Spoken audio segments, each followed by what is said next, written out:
प्यारे बच्चों, नमस्कार। अभी तक हमने आप लोगों को संधि और समास तथा अलंकार और महत्ता सूत्र के बारे में पढ़ाया। अब आज हम आपको वाच्य परिवर्तन के बारे में पढ़ा रहे हैं। वाच्य परिवर्तन नया पाठ है। इसमें देखिए, वाच्य परिवर्तन किसे कहते हैं। वाक्य की उस दशा को वाच्य कहा जाता है जिसमें यह पता चल सके कि वाक्य के प्रयोग में कर्ता की प्रधानता है या कर्म की अथवा भाव की प्रधानता है। यानी वाक्य तीन प्रकार के होते हैं: कर्तृवाच्य, कर्मवाच्य और भाववाच्य। तो इसकी परिभाषा यही है कि वाक्य की उस दशा को वाच्य कहा जाता है जिससे यह पता चल सके कि वाक्य के प्रयोग में कर्ता की प्रधानता है या कर्म की प्रधानता है अथवा भाव की प्रधानता है। अतः वाक्य के कहने की विधि को संस्कृत में वाच्य कहते हैं। यानी वाक्य को किस प्रकार से हम कह रहे हैं, उस कहने की विधि को। अतः वाक्य के कहने की विधि को संस्कृत में वाच्य कहते हैं। वाच्य तीन प्रकार के होते हैं बच्चों। वाच्य संस्कृत में तीन प्रकार के होते हैं। पहला कर्तृवाच्य, जिसमें कर्ता प्रधान होता है। दूसरा कर्मवाच्य, जिसमें कर्म प्रधान होता है। और तीसरा भाववाच्य, जिसमें भाववाच्य प्रधान यानी भाव प्रधान होता है, इसमें कर्म नहीं होता।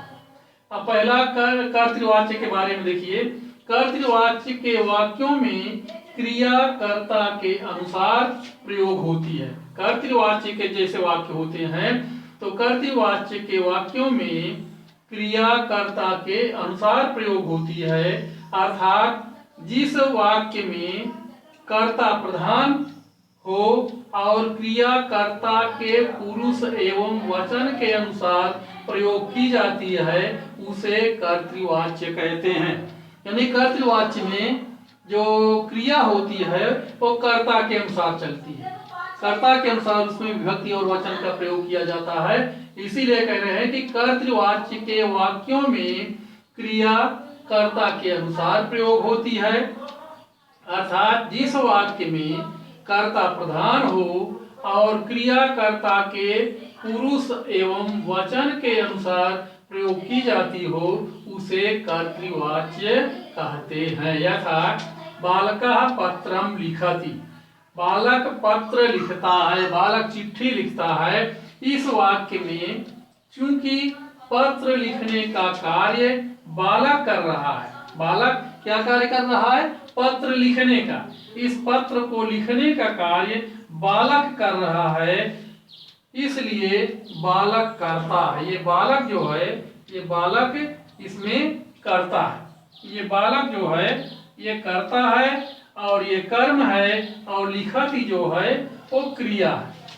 तो इसलिए बालक करता है, इसलिए इसमें प्रथमा विभक्ति का प्रयोग होगा। बालका बालको बालका रूप चलता है।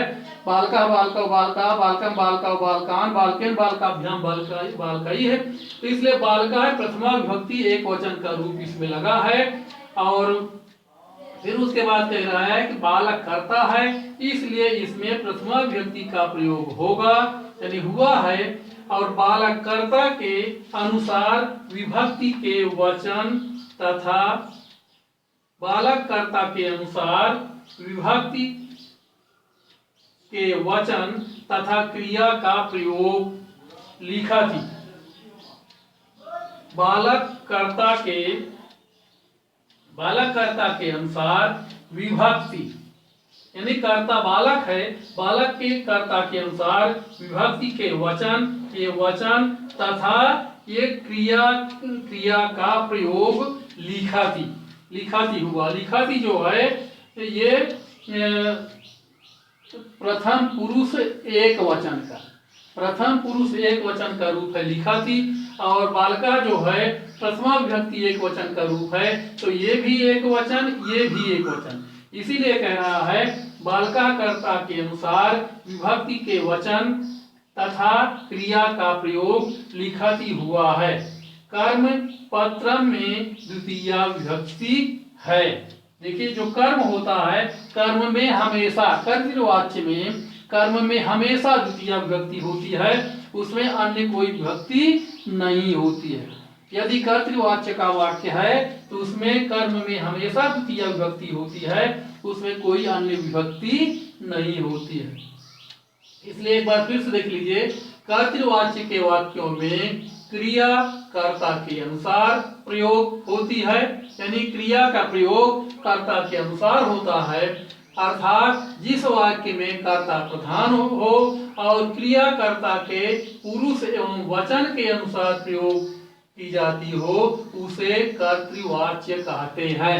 यथा बालका पत्रम लिखति, बालका जो है प्रथमा विभक्ति एक वचन का है और इसी के अनुसार जो क्रिया है, क्रिया में भी कर्ता के अनुसार ही विभक्ति और वचन का प्रयोग होता है, इसलिए प्रथमा विभक्ति एक वचन है तो ये भी प्रथम पुरुष एक वचन का इसमें प्रयोग किया गया है।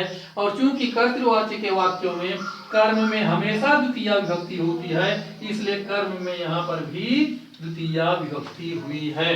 तो इस वाक्य में चूंकि पत्र लिखने का कार्य बालक कर रहा है, बालक कर रहा है कार्य लिखने का, और चूंकि कर्तृवाच्य में कर्ता स्वतंत्र होता है, कर्ता के अधीन ही क्रिया और कर्म सब होते हैं, इसलिए बालक कर्ता का कार्य लिखने का कार्य यानी पत्र लिखने का कार्य बालक कर रहा है, इसलिए बालक करता है, इसलिए इसमें प्रथमा विभक्ति का प्रयोग होगा और बालक कर्ता के अनुसार विभक्ति के वचन तथा क्रिया का प्रयोग लिखती हुआ है। कर्म पत्रम में द्वितीया विभक्ति है। कर्म यानी कर्तृवाच्य के कर्म में हमेशा द्वितीया विभक्ति होती है, क्योंकि पत्रम ये कर्म है, इसलिए यहाँ पर पत्रम में द्वितीया विभक्ति हुई है। अब इसके आगे बच्चों, इसके बाद अब देखिए कर्मवाच्य। तो कर्मवाच्य देखिए, कर्मवाच्य की क्या परिभाषा है। कर्मवाच्य के वाक्यों में कर्ता के स्थान पर कर्म की प्रधानता होती है, यानी कर्मवाच्य के वाक्यों में यदि कर्मवाच्य में बनाना है तो कर्मवाच्य के वाक्यों में कर्ता के स्थान पर कर्म की प्रधानता होती है और क्रिया कर्म के अधीन होती है। जो क्रिया होती है वो कर्म के अधीन होती है, तदनुसार कर्म में प्रथमा विभक्ति, देखिए कर्म में प्रथमा विभक्ति हो जाती है, तथा कर्ता में तृतीया विभक्ति, कर्ता में तृतीया विभक्ति होती है। क्रिया के पुरुष और वचन कर्म के अनुसार होते हैं, यानी क्रिया के पुरुष और वचन जो है वो कर्म के अनुसार होती है। यथा कृष्णेन कंसः हतः, यानी ये चूंकि कर्ता है लेकिन इसमें कर्तृवाच्य को कर्मवाच्य में बनाना है, इसलिए कर्ता में यहाँ पर ये तृतीया विभक्ति हो गई। तो जहाँ कृष्णा होना चाहिए था कर्तृवाच्य में, वहां पर कृष्णेन, कृष्णः कृष्णौ कृष्णाः कृष्णं कृष्णौ कृष्णान् कृष्णेन कृष्णाभ्याम कृष्णै, तो कृष्णेन हो गया, तो कृष्णेन कंसः हतः, कृष्ण के द्वारा कंस मारा गया। अब इसका कर्तृवाच्य में अगर बनाएंगे तो इसमें कृष्ण में प्रथमा विभक्ति हो जाएगी, तो हो जाएगी कृष्णः कंसम हतवान, कृष्ण ने कंस को मारा या कृष्ण ने कंस की हत्या किया। लेकिन ये कर्मवाच्य में कर्ता में प्रथमा विभक्ति हो जाती है और ये चूंकि कंस जो है ये कर्म है, इसलिए कर्म में प्रथमा विभक्ति हो जाती है। और जो क्रिया है, क्रिया के पुरुष और वचन, ये कंस जो कर्म है, कर्म के अनुसार इसमें इसकी विभक्ति का प्रयोग किया जाता है। जैसे कृष्णा कंसम हतवान, ये कर्तृवाच्य में हो गया, इसका कर्मवाच्य में बनेगा कृष्णेन कंसः हतः।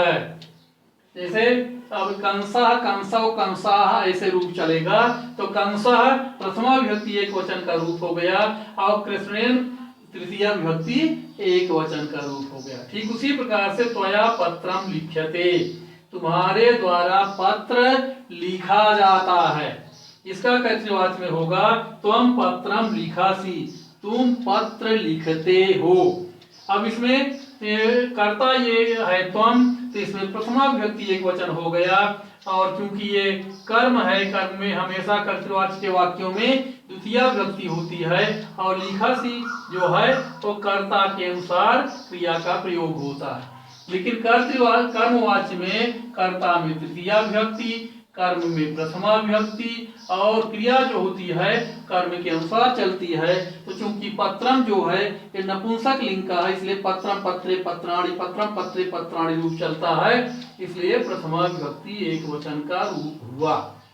इस प्रकार से एक बार फिर से देखिए कि कर्मवाच्य के वाक्यों में कर्ता के स्थान पर कर्म की प्रधानता होती है और क्रिया कर्म के अधीन होती है। तदनुसार कर्म में प्रथमा विभक्ति तथा कर्ता में तृतीया विभक्ति होती है। क्रिया के पुरुष और वचन कर्म के अनुसार होते हैं। यथा कृष्णेन कंसा हतः, कृष्ण के द्वारा कंस को मारा गया। इसका कर्तृवाच्य में बनेगा कृष्णः कंसम हतवान। अब अगला है उदाहरण, त्वया पत्रम लिख्यते, तुम्हारे द्वारा पत्र लिखा जाता है। इसका कर्तृवाच्य में बनेगा त्वम पत्रम लिखासी, तुम पत्र लिखते हो। यानी कर्तृवाच्य में कर्ता में प्रथमा विभक्ति, कर्म में द्वितीया विभक्ति, और जो क्रिया होती है कर्ता के अनुसार होती है। लेकिन कर्मवाच्य में कर्ता में तृतीया विभक्ति, कर्म में प्रथमा विभक्ति, और क्रिया जो होती है कर्म के अधीन होती है। जिस प्रकार से कर्म होता है उसी प्रकार से क्रिया का भी उल्लेख किया जाता है। अब अगला तीसरा है भाववाच्य। तो भाववाचक केवल अकर्मक धातुओं से ही होता है। भाववाचक वाक्य जो होते हैं इसमें कर्म नहीं होता है, इसलिए इसको कहते हैं आकर्मक। आकर्मक यानी बिना कर्म वाला।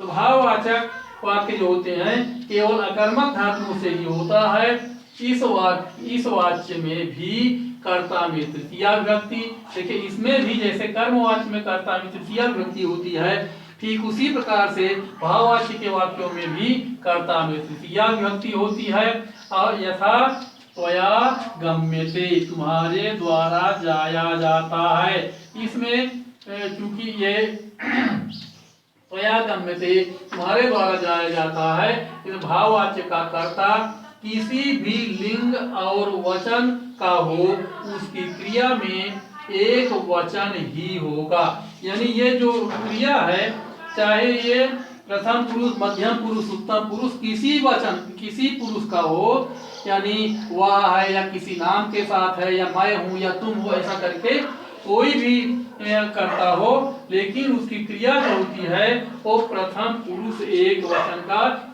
इसमें कर्ता किसी भी लिंग और वचन का हो उसकी क्रिया में एक वचन ही होगा। इसमें कर्म का अभाव रहता है। यथा मया हस्यते, जैसे मेरे द्वारा हंसा जाता है, इसमें कर्ता में तृतीया विभक्ति हो गई, तृतीया एक वचन। लेकिन ये हमेशा इसमें हमेशा एक वचन का ही प्रयोग होगा। यानी क्रिया जो भी हो चाहे जितने वचन की हो, लेकिन उसको एक वचन में ही बनाया जाता है। इसलिए कहा जा रहा है कि उसकी क्रिया में एक वचन ही होगा। इसमें कर्म का अभाव रहता है। यथा मया हस्यते, मेरे द्वारा हंसा जाता है। और इसमें राधाभ्याम हस्यते, और यहाँ तई हस्यते, यानी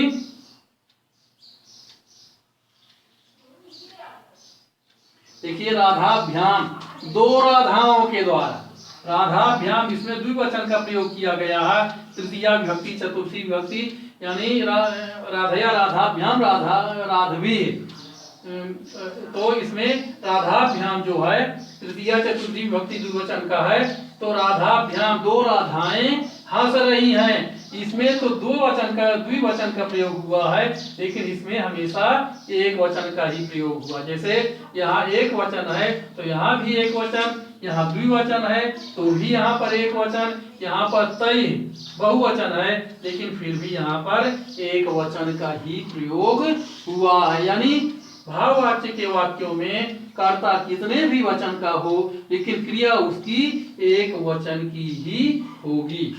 इसमें भाव की प्रधानता होती है, इसलिए कर्ता में तृतीया विभक्ति और क्रिया प्रथम पुरुष एक वचन की ही होती है।